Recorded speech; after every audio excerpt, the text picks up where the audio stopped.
Selamat pagi Pak, ada yang bisa dibantu? Iya, saya bawa surat rujukan dari Puskesmas, Mbak. Bapak ada kartu BPJS-nya? Pak, BPJS, lupa saya, Mbak. KTP-nya Bapak ada? KTP. Ntar, Mbak ya. Ada, Mbak.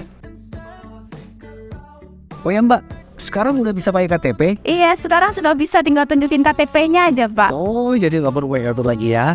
Iya. Nah, kalian sudah tahu belum?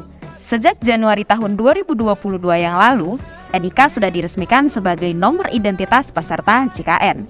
Jadi, peserta JKN kini cukup menggunakan KTP sebagai syarat mendapatkan pelayanan kesehatan di fasilitas kesehatan yang bekerja sama dengan BPJS Kesehatan. Lupa bawa kartu hilang, kartu rusak, cukup menggunakan KTP saja. Lupa